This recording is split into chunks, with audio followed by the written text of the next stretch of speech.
You just landed in a new country, your bags are at your feet, and you have absolutely no idea where to begin. That feeling right there, that mix of excitement and pure overwhelm is exactly why we made this video.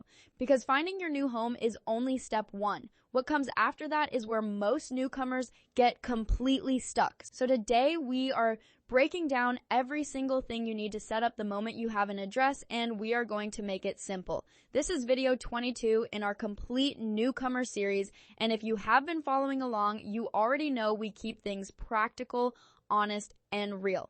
No fluff, no filler, just the stuff you actually need to know. Let's get into it. First things first, finding your housing, whether you are moving into a short-term rental, a shared space, or you have already signed a lease before arriving, the moment you have confirmed accommodation, your clock starts ticking. Every single thing we talk about today depends on having that address. So if you have not locked down a place yet, that is your number one priority before anything else. Now let's talk about utilities. When you move into a new space, you need to find out immediately whether utilities are included in your rent or not. This is something a lot of people forget to ask up front, and then they get hit with unexpected bills. Utilities typically include electricity, gas, and water.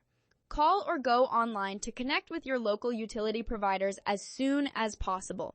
In many cases, you will need to show your lease agreement, your identification, and sometimes proof of your bank account.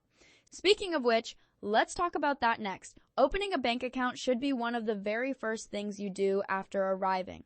Without a local bank account, almost everything else becomes harder. Paying rent, setting up utilities, buying a phone plan, all of it is smoother when you have a local account. Most major banks have newcomer programs specifically designed for people in your situation, often with reduced fees and easier approval requirements. Walk in with your passport, your visa or immigration documents, your address confirmation, and your proof of income if you have it. Some banks will also accept an offer letter from an employer. Do not wait on this one. Get it done in the first week. Now, internet. In today's world, having reliable internet is not a luxury. It is an absolute necessity. You need it for job searching, for staying connected with family back home, for navigating your new city, for accessing online services, and banking. Research providers in your area before you sign anything. Compare packages, check contract links, and ask specifically about installation fees and wait times. Some providers can set you up within a few days, others might take a week or two. Plan for that gap by using your phone data or visiting a local library. And that brings us to your phone plan. Getting a local number is honestly one of the most important things you can do early on. Employers need to reach you, service providers need a contact number, and practically every account you set up will require phone verification. You have two main options. A prepaid plan, which is flexible and requires no credit history, or a postpaid contract, which often gives you more data and features, but might require a credit check. As a newcomer, a prepaid plan is usually the smarter starting point. Once you build some credit history, you can always switch. Here is something that trips up a lot of newcomers. Did you ship anything from back home? If you sent boxes or a container ahead of your arrival, you need to understand the customs process. Depending on what you shipped, you may have duties to pay, forms to complete, or items that need inspection. Make sure you have a detailed inventory of everything you shipped because customs officials can and do ask for this.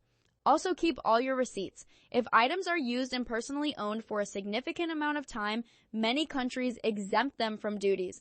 But you have to be able to prove that, so documentation is everything.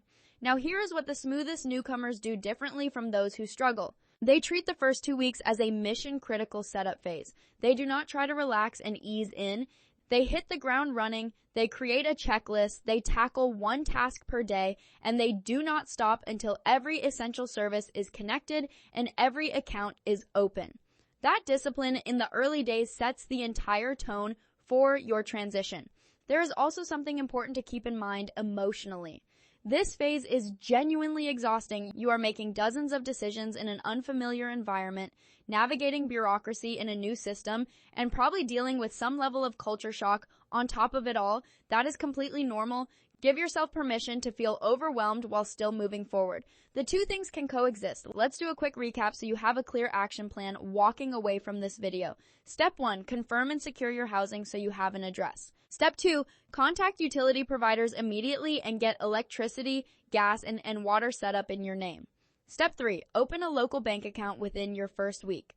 Step 4, Research and set up your internet connection right away and account for possible delays. Step 5, get a local phone number using a prepaid plan to start. Step 6, if you shipped belongings, track them, understand the customs process, and prepare your documentation.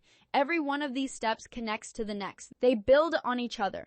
And the faster you get them all in place, the faster you will start to feel settled, stable, and ready to focus on bigger goals like building your career, your community, and your new life. If this video helped you, hit that like button because it genuinely helps others in the same situation find this series. Subscribe if you have not already because video 23 is coming up and it covers something most newcomers completely underestimate until it is too late. We will see you there. Your new chapter is just getting started.